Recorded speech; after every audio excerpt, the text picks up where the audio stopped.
Hello friends, అందరికీ నమస్కారం. ఈ స్టోరీ వింటున్న ప్రతి ఒక్కరికి మనస్ఫూర్తిగా థ్యాంక్ యూ సో మచ్. ఒక జీవితపు కాలంలో మనిషి ఎంత సంపాదించగలడు? దీనికి మీ దగ్గర సమాధానం ఉందా? మీరు ఎంత సంపాదించగలరు ఒక్కసారి ఊహించుకోండి. సమాధానం దొరకడం లేదు కదా! కోటి, 2,00,00,000 ఇలా ఎంత అనేది మీ దగ్గర లెక్క లేనప్పుడు మీరు సరైన దారిలో లేరన్నమాట. డబ్బు సంపదపై ఒక అవగాహన లేదన్నప్పుడు మీరు ఎలా సంపాదిస్తారు? ముందుగా డబ్బు అనగానే ఉన్నతమైన స్థితిని ఊహించడం అనేది మర్చిపోయారు. అందుకే మీకు సమాధానం దొరకడం లేదు అని అన్నిసార్లు క్లాసు విన్న ఇంతకు ముందు కంటే మీ అవసరాలు చాలా సులభంగా తీరుతున్నాయి. కాబట్టి మీరేదో సాధించారు, ఇట్ వర్కింగ్ అనుకుంటున్నారు. అవసరాలు తీరుతున్నాయని తప్ప ఆదానంగా మీరు సంపాదించేది ఏమీ లేదు. ఎస్, డబ్బు సంపాదనని ఆకర్షించడం వల్ల పొందవచ్చు అనే సత్యం తెలిసి కూడా మీ అవసరాల నిమిత్తము ఆలోచిస్తున్నారు. ఒక్కసారి కూడా నేను ఒక ప్రాజెక్ట్ పెట్టాలి, దాని ఎస్టిమేషన్, మ్యాన్ పవర్, సమయం, దాని అవసరాలు ఇలా ఎప్పుడైనా ఆలోచించారా? ఆలోచించడానికి భయం ఎందుకు అలా ఉండిపోతున్నారు?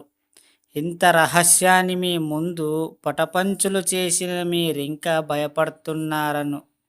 ఒక ప్రాజెక్ట్ కంప్లీట్ అవ్వడానికి కనీసం 2 సంవత్సరాలు కావాలి. ఆ తర్వాత దాని ఫలాలు మనం పొందడం జరుగుతుంది. జియో మనం చేతికి రావడానికి 3 నుండి 4 సంవత్సరాలు పట్టింది. ఏదైనా బిజినెస్ మ్యాన్ తన బిజినెస్ని లాంగ్ టైం రన్ చేయాలనుకుంటాడు. మనం మాత్రం పెట్టుబడి పెట్టిన వెంటనే లాభాలు రావాలనుకుంటాం. అదే తేడా. ఇక నుండి ఒక గొప్ప వ్యాపారవేత్తగా ఆలోచించండి. అప్పుడు మీకు కావాల్సిన డబ్బు ఎన్ని కోట్ల రూపాయలు అనేది అవగాహన వస్తుంది. ఏదైనా సరే మీరు ఒక పని చేసేటప్పుడు మీరు ఓపిక ఉండాలి. అలాగే మీరు ఎంత ఓపికత ఉంటారో అంత రెట్టింపు సంపాదించగలరు. ఎప్పుడైనా ప్రతి ఒక్కరికి వచ్చేది ఏంటంటే పెట్టిన తర్వాత ఇన్కమ్ రావాలని. అలా ఎప్పుడూ అనుకోవద్దు.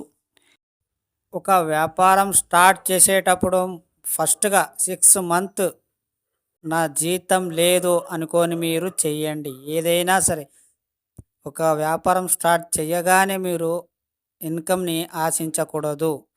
దానికి సరిపడేంత డబ్బుని మాత్రమే రొటేషన్ చేయాలి, అంతే. అది వచ్చే టైంలో మీకు ఎక్కడున్నా ఎలా ఉన్నా ఈజీగా వచ్చేస్తుంది. అది రావడం మొదలు పెడితే మీరు అసలు మీకే బోర్ కొట్టాలి, అలా వస్తుంది అది. అర్థమైందా ఫ్రెండ్స్? ఎప్పుడు కూడా ఓపిక ఉండాలి. ఓపికతో ఉంటే అన్నీ మంచి జరుగుతుంది. అర్థమైంది అనుకుంటా ప్రతి ఒక్కరికి. కానీ ఈ స్టోరీ వింటున్న ప్రతి ఒక్కరికి థ్యాంక్ యూ సో మచ్.